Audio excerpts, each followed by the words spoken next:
Is this it? This one is on, yeah. Do it, girl. Thank you. I'm going to. Thanks. Well, my mom first. Yeah, no, yes, that. No. Thank you. Sorry. Hold on. Action. The first time I met Frankie, he immediately threw himself to the ground on the floor in front of me so I couldn't even walk in the door, and I was pretty sure then that he was going home with me. Important context, Frankie is a cat. And I'm sure a lot of people will tell you how their pets are the best, but I really just want to say that I am not the only person who has remarked on Frankie being an unusually awesome cat. Ironically, he was pretty dumb at being a cat. He could never figure out wet food or how to interact with other pets in the house, and if he was scared, like at the vet, he never swiped at them. He would just purr as loud as he could, like he knew that being cute was his only possible defense. So honestly, kinda bad at being a cat, but really amazing at being a friend.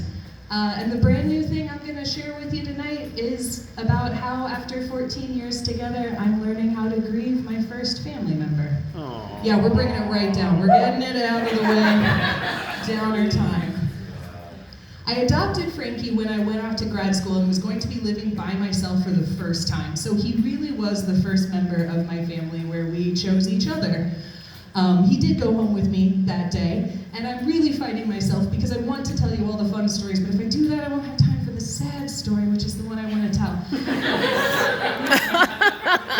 But I think I can sum it all up how wonderful he was really effectively by saying that he threw himself on the ground like that anytime he was really happy, and he did it quite a lot.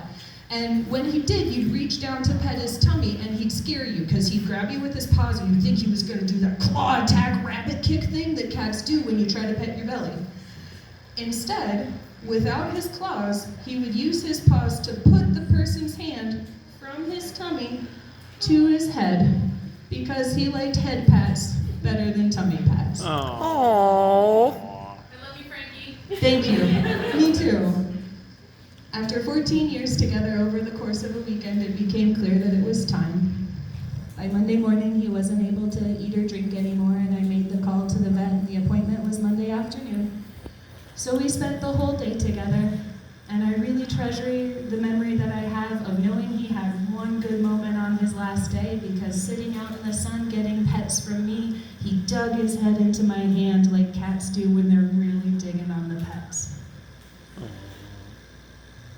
I am learning and have learned so much with this brand new thing. I learned that my mind would grab onto really stupid shit, like how when they carried Frankie away, it was in 2 of my ratty old towels that I really kind of expected to get back and didn't get back. Oh, no. Thank you. Aww.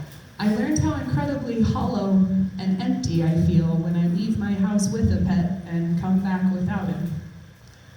I learned how any peace I had about the decisions I made was temporary, and any time I thought about it long enough, even almost a year later, thinking about it enough to just say, write a monologue about it, I would suddenly be doubting all of my decisions that I had made almost a year ago. I learned how incredibly supportive my friends and family are, and I learned that nobody wants you to be left alone after your cat has died, especially if your husband has to go out of town pretty quickly after, like mine did. But I was surprised to learn how much I needed to be alone to grieve Frankie.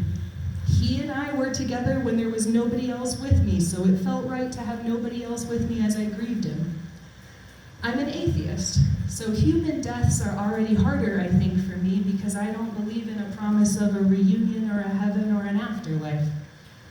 And I was surprised by how much harder it is to be responsible for ending a life when you don't think you're sending them on to a fun and happy place.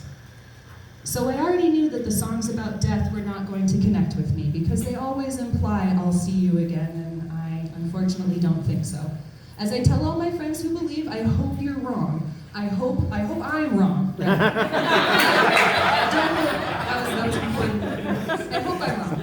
I hope that when my lights go down, it's just for a second and then they come back up and I'm reunited with everybody I lost, Frankie included. But I don't really think so. So what I was surprised to learn was how much breakup songs connected with me. No optimism, just bitter sadness and regret. And this song in particular talks about all the habits that you make for a partner that's no longer there, and it really connected with all of my caregiving energy for Frankie that now had no other place to go. So with no one else in the house with me, I wailed to this song. And I'm gonna do it for you tonight as a window into my brand new thing and a tribute to my darling Frankie Doodle Dainty.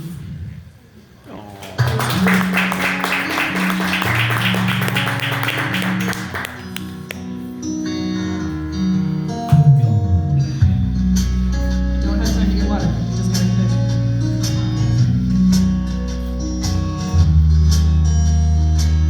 I hear the clock, 6 a.m.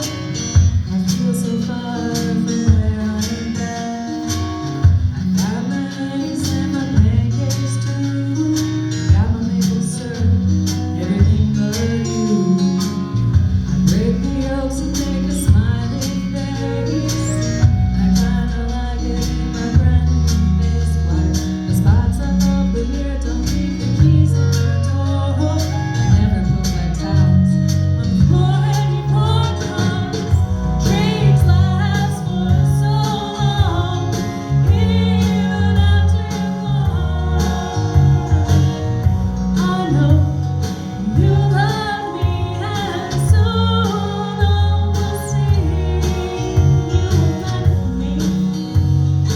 I was meant for you.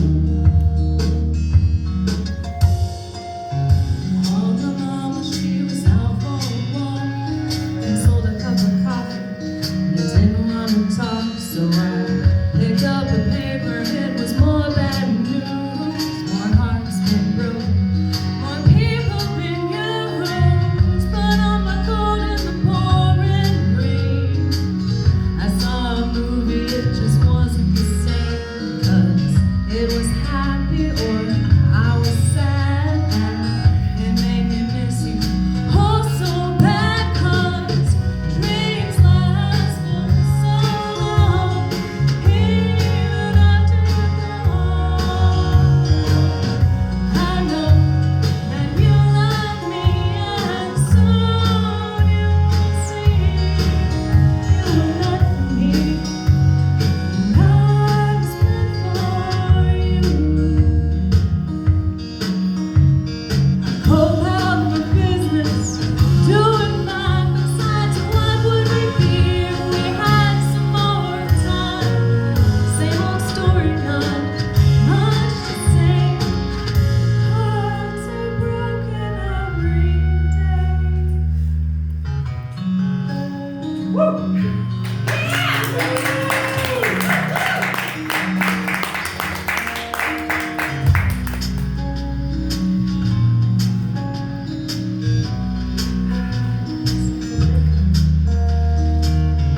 Brush my teeth, I put the cat back on.